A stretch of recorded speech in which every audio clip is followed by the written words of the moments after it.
नमस्कार. ठरलं तर मग या मालिकेच्या आजच्या भागामध्ये मी तुम्हा सर्वांचे अगदी मनपूर्वक स्वागत करते. आजच्या भागामध्ये आपल्याला पाहायला मिळतं सचिनने सोशल मीडियावर टाकलेली पोस्ट आता सायली वाचू लागते. आता सचिनने लिहिलेले ते एक एक शब्द यामुळे सगळ्यांनाच धक्का बसतो. सचिन शेवट म्हणतो की एका बापावर आणि एका पतीवर झालेला अन्याय कोणी थांबवू शकेल का? पुरुषांना सुद्धा मन असतं, हे कोणी जाणू शकेल का? मला कधीतरी न्याय मिळेल का? आता हे सगळं ऐकल्यानंतर घरातील सर्वांनाच सचिनचा खूप राग आलेला असतो. अस्मिता म्हणू लागते, हे सगळं काही आपल्याला प्रेशराईज करण्यासाठी केलं जात आहे, बाकी काही नाही. नाहीतर सचिन सोशल मीडियावर अशी पोस्ट का टाकेल? तर आता चैतन्य म्हणू लागतो, पण तो एवढ्यावरच थांबला नाहीये, अजून त्याने खूप काही केलं आहे. तर कल्पनाताई म्हणतात, काय म्हणजे अजून त्यांनी काय काय केलंय नक्की? तर आता त्याचवेळी त्या ठिकाणी अर्जुन आलेला असतो. अर्जुन विचारतो की कोण काय करतंय? आता मात्र घरातील सर्वच जण शांत होतात, कारण हे जर सत्य अर्जुनला कळालं तर अर्जुन किती संतप्त होऊ शकतो हे तर सगळ्यांनाच माहीत असतं. तर आता अर्जुन आणि अश्विन घरी येताच सायली अर्जुनला प्रश्न करत म्हणते, अहो तुम्ही कुठे गेला होता नक्की? आता अर्जुनला काय सांगावं काहीच कळत नाही. तर अश्विन म्हणतो, माझ्या एका पेशंटला लीगल ॲडवाईस हवी होती आणि म्हणूनच मी दादाला घेऊन हॉस्पिटलला गेलो होतो. इथे नक्की काय झालंय? तर आता चैतन्य अर्जुनला ती पोस्ट दाखवतो. त्यावेळी अर्जुन म्हणू लागतो, तू तर म्हणाला होतास सचिनने उद्याची डेट हे सगळं काही मुद्दामहून नाटक केलंय, पण हे सगळं काही पोस्ट वगैरे करण्याचं अजून काय नाटक आहे? हे सगळं काही तो मुद्दामहून करतोय. तर आता चैतन्य म्हणू लागतो, पण तो इतक्यावर थांबला नाहीये अर्जुन. तर त्याने आता आपल्यासमोर अजून आव्हान उभं केलंय. हे तर खरं बघायला गेलं तर त्याची हिंमत आता जास्तच वाढायला लागली आहे. आणि सगळ्यात महत्त्वाचं म्हणजे त्याचा नक्कीच काहीतरी प्लॅन आहे. हे बघ, ही नोटीस बघ. आता ज्यावेळी अर्जुन नोटीस पाहतो त्यावेळी तो चैतन्याला म्हणतो, हे सगळं काही त्याने मुद्दामहून केलं आहे. आपल्याला केसवर स्टडी करायला वेळ मिळायला नको यासाठी हा त्याचा प्लॅन आहे. तर आता चैतन्य म्हणतो, यापेक्षाही म्हणजे त्याने आता अस्मिताईवर डोमेस्टिक व्हायलन्सची केसही दाखल केली आहे आणि त्यामध्ये सायली वहिनीचं सुद्धा नाव आहे. आता हे ऐकून घरातील सर्वांनाच धक्का बसतो. अर्जुन आता ती दुसरी नोटीस पाहतो तर त्यामध्ये अस्मितासोबत आता सायलीचं सुद्धा नाव असतं. ते पाहून कल्पनाताईंना आणि प्रतिमा आत्यांना धक्काच बसतो. प्रतिमा आत्या म्हणतात, म्हणजे सायलीला आता या अवस्थेत तिथे कोर्टात यावं लागणार आहे का? तर अर्जुन म्हणतो, सॉरी, परंतु सायली तुला उद्या कोर्टात यावंच लागेल. आता सगळेच जण सायलीची काळजी करत असतात, परंतु सचिनने एकावर एक असे डाव टाकलेले असतात की ज्यामुळे संपूर्ण कुटुंब आता यामध्ये अडकत चाललेलं असतं. तर आता चैतन्य म्हणू लागतो, परंतु हा सचिन एवढ्यावरच थांबलेला नाही. तर त्याने बार काउन्सिलकडे तुझी तक्रार केली आहे. त्याचं असं म्हणणं आहे की तू ही केस वैयक्तिक वैरासाठी लढतोयस. आता मात्र सचिनने दिलेले हे धक्के घरातील कोणालाच सहन होत नसतात. घरातील सर्वांच्याच पायाखालची जमीन सरकते. या सगळ्यामुळे सायली मात्र खूप संतप्त झालेली असते. तर अस्मिता म्हणू लागते, सचिनला माझ्यावर सूड उगवायचा आहे ना, मग माझ्या फॅमिलीला तो त्रास का देतोय? त्याला डिवोर्स हवा होता ना, मग मी देते ना. तो त्याला जे हवं ते करायला मोकळा आहे. मग तरीसुद्धा या सगळ्यामध्ये घरच्यांना अडकवतोय का? का त्रास देतोय? तर आता चैतन्य म्हणू लागतो, हे सगळं काही तो पैसे वाचवण्यासाठी करत आहे. त्याला पोटगी द्यायची नाहीये आणि त्यासाठी त्याचा हा प्लॅन चालू आहे. तर अर्जुन म्हणू लागतो, खरं तर माझी फॅमिली हा माझा वीक पॉईंट आहे, हे तर सचिनला चांगलंच माहीत आहे आणि म्हणूनच तो हे सगळं काही करत आहे. तर सायली म्हणू लागते, पण त्याची ही मुजोरी आपण चालवू द्यायची नाही. त्याने आता जे काही केलंय ना ते त्याला महागात पडायलाच हवं, कारण माझा तुमच्यावर आणि तुमच्या बुद्धीवर पूर्ण विश्वास आहे. त्याने आतापर्यंत आपल्या कुटुंबावर अस्मिताताईंवर जे काही आरोप केले आहेत ना ते सगळे काही तुम्ही खोडून काढणार आहात आणि आता त्याचं पितळ उघड पडणार आहे. ते सगळे आरोप खोडून काढत समाजात ताठ मानाने फिरूही शकत नाही अशी त्याची अवस्था व्हायला पाहिजे आणि ते तुम्ही कराल. आता सायलीकडे सर्वच जण पाहत असतात. सायली तर खूप चिडलेली असते, कारण सचिनने आपल्या संपूर्ण कुटुंबाची जी बदनामी केलेली असते ती सायलीला अजिबातच सहन होत नसते. सायली म्हणू लागते, स्वतः शेण खायचं आणि आरोप मात्र समोरच्या व्यक्तीवर करायचे. बायकोवर आणि बायकोच्या घरच्यांवर आरोप करायची हिंमत पुढच्या कुठल्याही पुरुषांमध्ये होऊ नये आणि त्यासाठी आपल्याला सचिनला धडा शिकवावाच लागेल. आता सायलीची तब्येत बिघडते. सर्वजण सायलीला सावरतात. कल्पनाताई, विमलताई आणि प्रतिमा आत्या सर्वजण सायलीला शांत बसायला सांगतात. कल्पनाताई सायलीला पाणी देतात आणि म्हणतात, सायली तू शांत हो, तू स्वतःला त्रास करून घेऊ नकोस. तर अर्जुन सायलीला चैतन्य म्हणतो त्या सचिनचं काय करायचं ते आम्ही बघूच, परंतु तू स्वतःला त्रास करून घेऊ नकोस, तू शांत हो जरा. तर दुसरीकडे महिपत शिकरेंच्या घरी आपल्याला पाहायला मिळतं की एक बाबा आलेले असतात. महिपत शिकरे आता त्या बाबांचे पाय धुतात आणि म्हणू लागतात, बाबा आज तुमचे पाय धुण्याचं भाग्य मला लाभलं, मी खरंच धन्य झालो. असं म्हणत महिपत शिकरे पाया पडतात, परंतु त्याच वेळी ते बाबा आता महिपत शिकरेंवर लाथ मारतात. आता हे पाहून तिथे जमलेल्या सगळा जनसमुदाय यांना धक्काच बसतो. तर ते बाबा महिपत शिकरेंना म्हणतात, काय रे महिपत, तुला साधे पाय पुसता येत नाही का? अरे तू माझे पाय पुसतोयस, माझी सेवा करतोयस की माझ्यावर उपकार करतोयस? असं म्हणत ते बाबा खूप चिडलेले असतात. ते महिपत शिकरेंना म्हणतात, तुझ्यासारखे सेवक मी माझ्या पायाजवळ उभे सुद्धा करत नाही. आता या बाबांचं हे वागणं पाहून सचिन मनाशीच म्हणतो, हा बहुगुणी बाबा तर फारच बिनडोक निघाला, चक्क महिपत शिकरेंवर लाथ घातली. आता हा महिपत शिकरे काही शांत बसणार नाही, नक्कीच याची तंगडी तोडून याच्याच हातात देईल. आणि सचिन या सगळ्याची गंमत पाहत असतो. तर दुसरीकडे महिपत शिकरे त्या बाबांना म्हणतात, बाबा या गरिबाकडनं काही चुकलं का? हवं तर मी तुमचे परत पाय पुसतो. असं म्हणत महिपत शिकरे आता काही प्रतिक्रिया न देता न चिडता त्या बाबांचे पाय पुसत असतात. आणि हे पाहून मात्र सचिनला धक्काच बसतो. तर आता महिपत शिकरे ज्यावेळी पाय पुसत असतात त्यावेळी बाबा महिपत शिकरेंना म्हणतात, थांब महिपत, माझे पाय पुसायची काहीच गरज नाही. खरं तर मी तुझी परीक्षा घेतली. जी व्यक्ती स्वतःच्या रागावर नियंत्रण ठेवते ती व्यक्ती जग जिंकते. जी व्यक्ती मातीशी दानत ठेवते तिच्यावर परमेश्वर प्रसन्न होतो. आणि अगदी मी तुझी परीक्षा घेतली, या परीक्षेत तू पास झालायस महिपत. तर महिपत शिकरे बाबांना म्हणतात, म्हणजे बाबा तुम्ही माझ्यावर चिडला तर नाही आहात ना? नाही म्हणजे मला आता कोणाचाच राग रोष ओढावून घ्यायचा नाहीये, मला आता सगळीकडे फक्त शांतता पसरवायची आहे.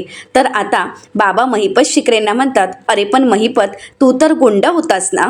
तर महिपत शिकरे बाबांना आपली सत्य परिस्थिती सांगत म्हणतात, मी नुसता गुंड नव्हतो बाबा, तर राक्षस होतो राक्षस. पण आता मला देव बनायचं आहे, पण मला माणूस जरी बनता आलं ना तरी पुरेसं आहे. तर बाबा महिपत शिकरेंना म्हणतात, महिपत तुझी कहाणी मला माहीत आहे. असं म्हणत आता जमलेल्या सगळ्या समुदायांना आता बाबा महिपत शिकरेंबद्दल बोलतात आणि म्हणतात, हा महिपत म्हणजे फक्त गुंड नाहीये, त्याने असंख्य गुन्हे केले आणि काही काळासाठी तो तुरुंगातही होता. असं म्हणत आता महिपत शिकरेंबद्दल सगळी माहिती ते सर्वांना सांगू लागतात. इकडे मात्र सचिन हे सगळं काही पाहून आश्चर्यचकित होतो, कारण महिपत शिकरेंचं हे वागणं सचिनसाठी नवीनच असतं.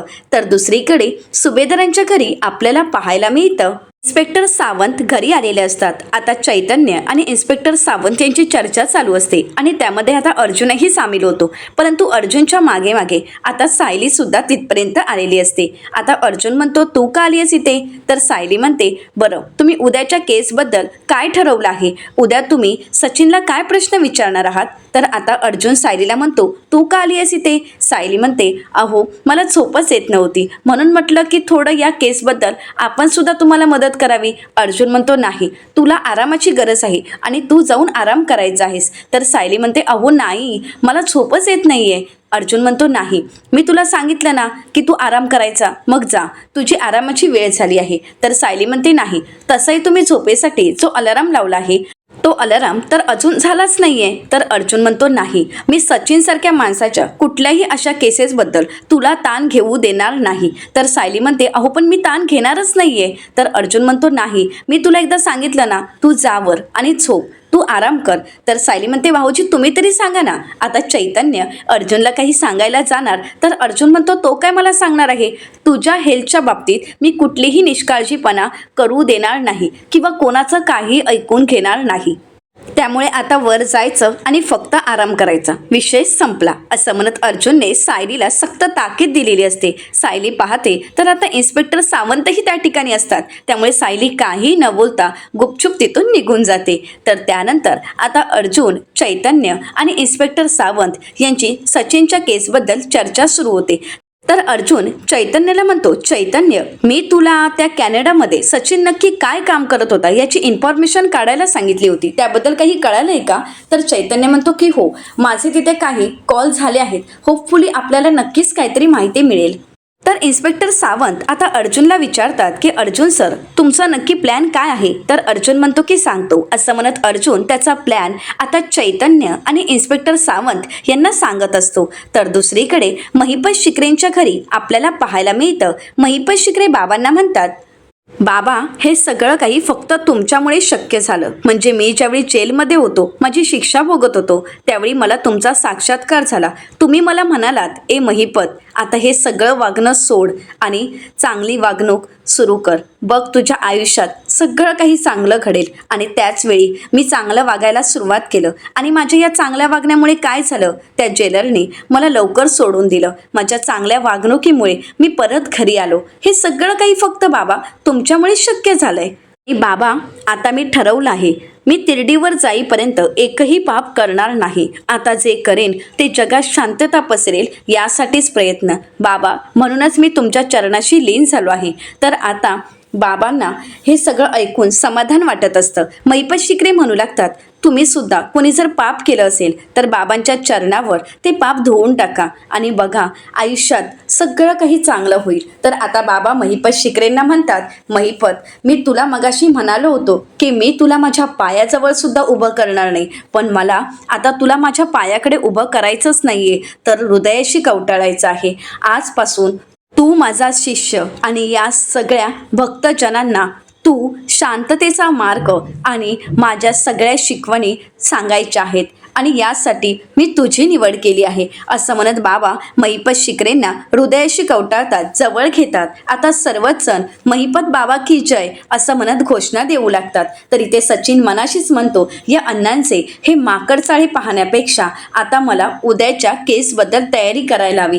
काही झालं तरी त्या सुभेदारांची मला वाट लावायची आहे. त्या संपूर्ण सुभेदारांची कोंडी झालेली मला पाहायची आहे. असं म्हणत सचिन आता पुढच्या केसच्या तयारीला लागतो. तर दुसरीकडे पाहायला मिळतं, सुभेदारांच्या घरी आता विमलताई अर्जुनसाठी कॉफी बनवत असतात. तर आता त्याचवेळी सायली त्या ठिकाणी येते आणि म्हणू लागते, विमलताई, काय करताय? यांच्यासाठी कॉफी बनवताय का? तर विमलताई म्हणतात की हो, अर्जुन दादांसाठी कॉफी, चैतन्य दादांसाठी कॉफी आणि ते इन्स्पेक्टर साहेब आले आहेत ना, त्यांच्यासाठी चहा झालाच आहे बनवून. तर सायली म्हणते, बरं, मग मी घेऊन जाते. असं म्हणत आता सायली चहा आणि कॉफी घेऊन स्टडी रूमच्या दिशेने निघालेली असते. तर दुसरीकडे आता अर्जुनने त्याचा प्लॅन सांगितलेला असतो. इन्स्पेक्टर सावंत म्हणू लागतात की हो, आलंय आमच्या लक्षात, आता सगळं काही प्लॅननुसारच होईल. अर्जुन म्हणतो की आपण ठरवल्याप्रमाणे आपल्या हाती उद्या फक्त उद्याच्या केसपर्यंतचाच वेळ आहे. त्यामुळे जर आपण ज्या पुराव्यांच्या शोधात आहोत ते पुरावे जर आपल्याला सापडले तरच आपल्याला केस जिंकता येणार आहे. तर आता त्याचवेळी सायली त्या ठिकाणी येते आणि म्हणू लागते, आणि जे आपण ठरवलंय तसं नाहीच घडलं तर त्यासाठी आपल्याकडे दुसरा पर्याय सुद्धा तयार असायलाच हवा ना. तर आता अर्जुन सायलीला प्रश्न करत म्हणतो, तू काय करतेस इथे? तर सायली म्हणते, अहो काही नाही, कॉफी घेऊन आले होते. तर अर्जुन म्हणतो, पण तू इथे या केसच्या कुठल्याही गोष्टीत लक्ष द्यायचं नाही, मी सांगितलं आहे ना. तर सायली अर्जुनला म्हणते, नाही हो, जेवढं कानावर पडलं तेवढंच मी ऐकलं. तर अर्जुन म्हणतो, हे बरं आहे, अख्ख्या जगाचं बोलणं तुझ्या कानापर्यंत पोचतं, फक्त मी काय बोलत आहे ना ते फक्त तुझ्या कानापर्यंत पोचत नाहीये. मी तुला आराम करायला सांगितला होता ना, पण नाही, तुला इथे या केसमध्ये लक्ष घालायचंच आहे. तर सायली म्हणते, अहो असं काय करताय तुम्ही? प्रत्येक केसच्या वेळी माझी मदत घेताच ना. तर अर्जुन म्हणतो, हो, परंतु आता तुझ्या तब्येतीचा विचार करता तू या सगळ्यामध्ये लक्ष घालायचा नाही. तर सायली अर्जुनला म्हणते, अहो पण उद्या मला सुद्धा कोर्टात हजर राहायचं आहेच ना, मग काय करायचं, काय सांगायचं हे मला सुद्धा कळायला हवंच ना. तर अर्जुन म्हणतो, काय करायचं, कसं करायचं, काय बोलायचं हे सगळं काही मी उद्या सकाळी तुला सांगणारच आहे, पण आता या सगळ्यामध्ये तुला पडायची काहीच गरज नाही. खरं तर या सगळ्यामध्ये तू अजिबात लक्ष घालायचं नाही, तू फक्त वरती जायचं आणि आराम करायचा आहे. तर सायली अर्जुनला म्हणते, तुम्ही मला इथून हाकलवून देताय का? तर अर्जुन म्हणतो, तू जर आता वरती नाही गेलीस तर मी तुझ्याशी बोलणार नाही. सायली म्हणते, तसं जर असेल ना, तुम्ही मला हाकलवून देत असाल तर मीच तुमच्याशी बोलणार नाही. असं म्हणत सायली आता रागाने तिथून निघालेली असते. अर्जुन म्हणतो, ठीक आहे, बोलू नकोस, पण आराम कर. असं म्हणत आता अर्जुनने सायलीला आराम करायला पाठवलेलं असतं. परंतु या दोघांची भांडणं पाहून चैतन्याला मात्र हसायला येत असतं. अर्जुन म्हणतो, तू का हसतोयस? चैतन्य म्हणतो कुठे का, माझा चेहराच हसरा आहे. अर्जुन म्हणतो हो का, मग आता बंद कर. आणि इन्स्पेक्टर सावंत, अहो तुम्ही तरी सिरियस व्हा. इन्स्पेक्टर सावंत म्हणतात की हो सर, उद्या तुम्हाला जे माहिती हवी आहे, जे पुरावे हवे आहेत ते उद्या सकाळपर्यंत आपल्या हातात असतीलच. तर त्यानंतर आता तिघही कॉफी पित असतात. तर दुसरीकडे कल्पनाताई आणि प्रतापराव यांच्याशी बोलण्यासाठी आता प्रतिमा आत्या आलेल्या असतात. प्रतिमा आत्या म्हणतात कल्पना, तुला माझं बोलणं पटतंय ना? तर कल्पनाताई म्हणतात हो प्रतिमा, तू जे बोलतेस ते आम्हाला पटतंय, आम्हाला कळतंय. आम्हाला माहीत आहे की सायलीला आरामाची गरज आहे, पण तरी सुद्धा ती तुझ्याकडे राहायला गेली तर इथे आम्हाला अजिबातच चैन पडणार नाही. तर प्रतिमा आत्या म्हणतात कल्पना, अगं सायलीला विश्रांतीची गरज आहे. इथे तू कितीही तिला विश्रांती घ्यायला सांगितली, कितीही तू तिची काळजी घेत असलीस तरी सुद्धा ती विश्रांती काही घेणार नाही आणि काळजी करायचं काही सोडणार नाही. ती फक्त घरातील सर्वांचा विचार करत बसेल. त्यात आता अस्मिता आणि अश्विन यांच्या आयुष्यात जे काही घडलंय त्यामुळे ती या सगळ्याचा विचार करत बसेल. पण या सगळ्या विचारांपासून आता तिने दूर असायला हवं. तिने स्वतःची काळजी घ्यायला हवी. या अवस्थेत तिने स्वतःकडे लक्ष द्यायला हवा. तर प्रतापराव म्हणतात हो खरं आहे, या सगळ्यापासून आता सायलीने दूर राहणंच योग्य आहे. तिच्या तब्येतीसाठी हे खरंच गरजेचं आहे. तर आता प्रतिमा आत्या म्हणतात खरं तर मधुभाऊ बरे असते तर माहेरपणासाठी तिला आश्रमात घेऊन गेलेच असते ना. मग मी आई म्हणून तिला माहेरपणासाठी घेऊन जाते असं समजूयात ना. त्यामुळे थोडे दिवस का होईना परंतु तिला माहेरपणासाठी माझ्या घरी पाठवून द्या. तर प्रतिमा त्यांचं हे बोलणं ऐकून कल्पनाताईंना खूप वाईट वाटतं. कल्पनाताई म्हणतात खरं तर सायलीसाठी मी काय काय करायची स्वप्न पाहिलं होतं. मी म्हटलं होतं की मी माझ्या सायलीसाठी हे करेन ते करेन, पण मी मात्र काहीच करू शकत नाही. तर प्रतिमा त्या म्हणतात नाही कल्पना, असं काही नाहीये. अगं तू सुद्धा सायलीसाठी अगदी आईसारखी माया लावतेस, आईसारखं सगळं काही तिच्यासाठी करतेस. पण शेवटी घरची परिस्थितीच अशी आहे की या सगळ्यामध्ये तू तरी कुठल्या कुठल्या गोष्टीकडे लक्ष देणार आहेस ग? तर कल्पनाताई म्हणतात हो सध्या सायलीला आरामाची गरज आहे, तिची काळजी घेण्याची गरज आहे. त्यामुळे जा प्रतिमा, तू तिला तुझ्या घरी घेऊन जा. तर प्रतापराव कल्पनाताईंना म्हणतात कल्पना, अगं एवढा विचार नको करूस. अगं सायली काही खूप लांब जाणार नाहीये, इथेच तर आहे. रविराजच्या घरी आपण कधीही जाऊ शकतो. आपल्याला आठवण आली की आपण जायचं आपल्या सायलीला भेटायला. प्रतिमा आत्या म्हणतात अगदी तुम्ही कधीही येऊ शकता, पण काही दिवसांकरता का होईना मला आणि रविराजला आमच्या लेकीचं कौतुक करायची संधी तर मिळेल ना. तर प्रतापराव म्हणतात की हो नक्की. तर कल्पनाताई म्हणतात पण प्रतिमा, या सगळ्यासाठी अर्जुन तयार होईल ना? तर प्रतिमा आत्या म्हणतात हो मी त्याच्याशी बोलेनच आणि उद्याच मी सायलीला आमच्या घरी घेऊन जाईन. तर त्याचवेळी अर्जुनचा आवाज येतो सायली. तर प्रतापराव म्हणतात हे बघ. तर आता अस्मिता सुद्धा सायलीला हाका मारत असते. तर प्रतापराव म्हणतात हे सर्वजण सायलीला हाका का मारत आहेत? आता सर्वच जण बाहेर येतात. तर दुसरीकडे पाहतात अर्जुन सायलीला शोधत असतो, अस्मिता सुद्धा सायलीला शोधत असते. कल्पनाताई म्हणतात काय झालंय? तर अर्जुन म्हणतो मम्मा, अगं मी तर सायलीला स्टडी रूममध्ये काम करत असताना जाऊन आराम कर असं सांगितलं, पण मी ज्यावेळी वरती गेलो रूममध्ये पाहिलं तर सायली नव्हती. ती कुठे गेली काहीच कळत नाहीये. तर आता अस्मिता म्हणू लागते हो ना, आम्ही संपूर्ण घर शोधलं पण सायली तर कुठेच सापडत नाहीये. असं म्हणत अस्मिता म्हणते एक मिनिट, मी जरा बाहेर शोधून येते. असं म्हणत अस्मिता बाहेर शोधायला जाते. तर प्रतापराव म्हणतात पण एवढ्या रात्री सायली कुठे गेली असेल? सगळ्यांना सायलीची काळजी वाटत असते. अशा अवस्थेत सायली नक्की कुठे गेली असेल? त्यामुळे अर्जुनही खूप पॅनिक झालेला असतो. तर प्रतिमा त्या अर्जुनला प्रश्न करत म्हणतात अर्जुन, तुझं आणि सायलीचं काही भांडण तर झालं नाही ना? तर अर्जुन म्हणतो नाही, भांडण असं नाही, पण मी मात्र तिच्यावर चिडलो. आता मात्र सर्वच जण अर्जुनकडे पाहतात. तर दुसरीकडे अस्मिता आता स्टोअर रूममध्ये सायली आहे का हे पाहण्यासाठी आलेली असते. आता अस्मिता पाहते तर सायली स्टोअर रूमच्या एका कोपऱ्यात शांत अगदी रुसून बसलेली असते आणि ते पाहून अस्मिताला हसायलाच येते. परंतु अस्मिता काही न बोलता तिथून बाहेर पडते. तर दुसरीकडे अर्जुन म्हणू लागतो मी ज्यावेळी स्टडी रूममध्ये अस्मिताईच्या केसबद्दल काम करत होतो त्यावेळी सायली तिथे आली आणि त्यावेळी मी तिला एवढंच म्हटलं की या केसमध्ये तू पडू नकोस, तू जाऊन फक्त आराम कर. तर आता कल्पनाताई अर्जुनला म्हणतात अर्जुन, अरे तू तिला का त्रास देत असतोस? तू तिच्या कलाने का घेत नाही? तिची अवस्था तुला कळत नाहीये का? तर अश्विन म्हणू लागतो थांब, आपण गेटजवळ जाऊन बघून येऊयात. असं म्हणत आता अर्जुन आणि अश्विन बाहेर पडणार. परंतु त्याचवेळी अस्मिता त्या ठिकाणी येते आणि अर्जुनला म्हणते अर्जुन, अरे सायली स्टोअर रूममध्ये आहे. आता हे ऐकून सर्वांनाच धक्का बसतो आणि अस्मिता सर्वांना स्टोअर रूमच्या दिशेने घेऊन जाते. आता स्टोर रूममध्ये सायली ज्या पद्धतीने रुसून बसलेली असते ते पाहून सगळ्यांनाच हसू काही आवरत नाही. तर अस्मिता म्हणू लागते, कोणाला तरी राग आलेला दिसतोय. त्यावेळी सायली पाहते पण दुर्लक्ष करते. तर कल्पनाताई म्हणू लागतात, सायली अगं तू इथे येऊन बसली आहेस का? अस्मिता म्हणू लागते, नवऱ्यावर रुसण्याची ही वाटतं नवीन पद्धत आहे. तर आता प्रतापराव अर्जुनला म्हणतात, अर्जुन तुझं वागणं अजिबातच पटलेलं नाहीये. अर्जुन म्हणतो, नाही डॅड. तर प्रतापराव म्हणतात, अर्जुन अरे काय हे, तुझ्यामुळे हे सगळं काही पाहावं लागते. तुझ्यामुळे ती रुसली आहे, बघ ना तिची अवस्था. तर अर्जुन म्हणतो, मी तिच्याशी भांडलो नाहीये किंवा तिच्यावर चिडलो सुद्धा नाही. मी फक्त तिला जाऊन आराम कर असंच म्हटलं. बायको हेच सांगितलं ना मी तुला की जा आणि आराम कर. तर सायली उठून उभी राहते आणि म्हणू लागते, अजिबातच नाही. मी फक्त स्टडी रूममध्ये आले होते पण तुम्ही तिथून मला चक्क हाकलवून दिलं. मी जर तिथे उभी राहिली असते तर तुमच्यावर आभाळ कोसळलं असतं का?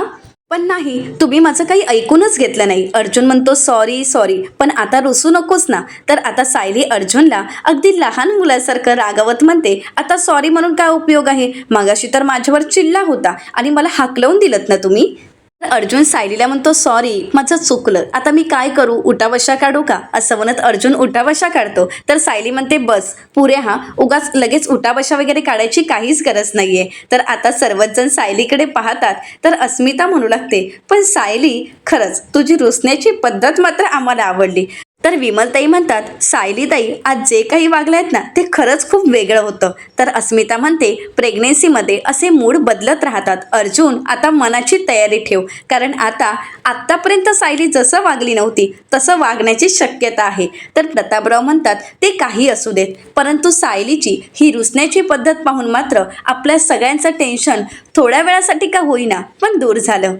तर कल्पनाताई प्रतिमा आत्यांना म्हणतात, प्रतिमा अगं काय झालं, तू का अशी शांत आहेस? तर प्रतिमा आत्या म्हणतात, अगं कल्पना तुला आठवतंय का? प्रतापरे तुला तरी आठवतंय का? तर प्रतापराव म्हणतात, काय गं कशाबद्दल? तर प्रतिमा आत्या म्हणतात, तन्वीबद्दल. म्हणजे बघा ना, ज्यावेळी अश्विन आणि अर्जुन क्रिकेट किंवा फुटबॉल खेळायचे त्यावेळी तन्वीसुद्धा त्यांच्याकडे खेळण्यासाठी हट्ट करायची. परंतु त्यावेळी अर्जुनला तन्वीची काळजी वाटायची, तिला बॉल वगैरे लागेल म्हणून अर्जुन काही तिला खेळायला घ्यायचा नाही. आणि मग रुसलेली तन्वी अशीच येऊन स्टोर रूममध्ये फुगून बसायची. आठवतंय का तुम्हाला? तर प्रतापराव म्हणतात, हो हो मला आठवतंय. तर अर्जुन म्हणतो, हो मलाही आठवतंय ना, एके दिवशी तन्वीने माझ्या हातून बॅट हिसकावून घेण्याचा प्रयत्न केला होता. म्हणजे खरं तर तिला बॅट बॉल खेळायचा होता, क्रिकेट खेळायची होती, परंतु मी त्यावेळी काही तिला बॅट दिली नाही आणि त्यावेळी ती अशीच रुसली होती आणि इथे येऊन बसली होती. मला तर चांगलंच आठवतंय. आता हे सगळं ऐकल्यानंतर सायली मनाशीच म्हणते, म्हणजे पुन्हा एकदा माझ्यामध्ये आणि तन्वीमध्ये साम्य, म्हणजे अशी कुठली तरी गोष्ट आहे की जी मला आणि तन्वीला जोडते. आता या सगळ्या गोष्टीचा मला शोध घ्यावाच लागेल. येणाऱ्या पुढील भागामध्ये आपल्याला पाहायला मिळतं की ॲडव्होकेट जाधव आता अस्मिताला प्रश्न करत म्हणतात, तुम्ही तर सचिन यांच्या आई वडिलांना वृद्धाश्रमात सोडून आला आहात. तर आता हे ऐकून अस्मिताला धक्काच बसतो. तर आता अर्जुन आता सचिनला प्रश्न करत म्हणतो की तुमचे जर आई वडील वृद्धाश्रमात जात होते तर मग तुम्ही त्यांना थांबवला का नाहीत? मिलॉर्ड, आता मी अशा साक्षीदाराला बोलवणार आहे की ज्याची साक्ष सगळ्यात महत्त्वाची ठरणार आहे. आता हे ऐकल्यानंतर सचिनला धक्काच बसतो. तर दुसरीकडे प्रतिमा त्या सायलीला घरी घेऊन आलेल्या असतात आणि सायलीला एक कॅसेट देत म्हणतात. ही कॅसेट म्हणजे छोट्या तन्वीच्या आवाजातील शुभं करोतीची कॅसेट. आता ज्यावेळी सायली ते कॅसेट चालू करते आणि तो लहान तन्वीचा आवाज तिच्या कानी पडतो त्यावेळी मात्र ती शांतच होते. आता सायलीला तिचा भूतकाळ आठवेल का? आपणच तन्वी आहोत हे सत्य तिला कळेल का? असं असंख्य प्रश्नांची उत्तरं आपल्याला लवकरच पाहायला मिळणार आहेत. अशाच मालिकांचे नवनवीन अपडेट पाहण्यासाठी चॅनलला नक्कीच सबस्क्राईब करा.